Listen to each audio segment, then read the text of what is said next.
West Street by Philippe has just won the Baillie Gifford Prize, and is a really interesting biography that looks at the way that the words genocide and crimes against humanity were developed and introduced into international law at the Nuremberg trials.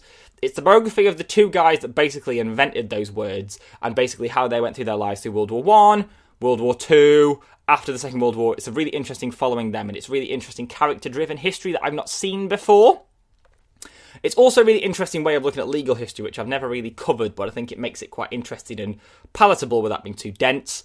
It is really unflinching. It does deal with some, as you'd expect, really horrendous stories from the Second World War, but it does it in quite a sensitive way in that it uses them to really illustrate points, but doesn't overdo them for any kind of gratification or anything along those lines. It is very much very well plotted and thought out and very well put together. It's incredibly powerfully written. It's a really interesting story and a really interesting take on history, and I genuinely loved it. I think it could well be the perfect book.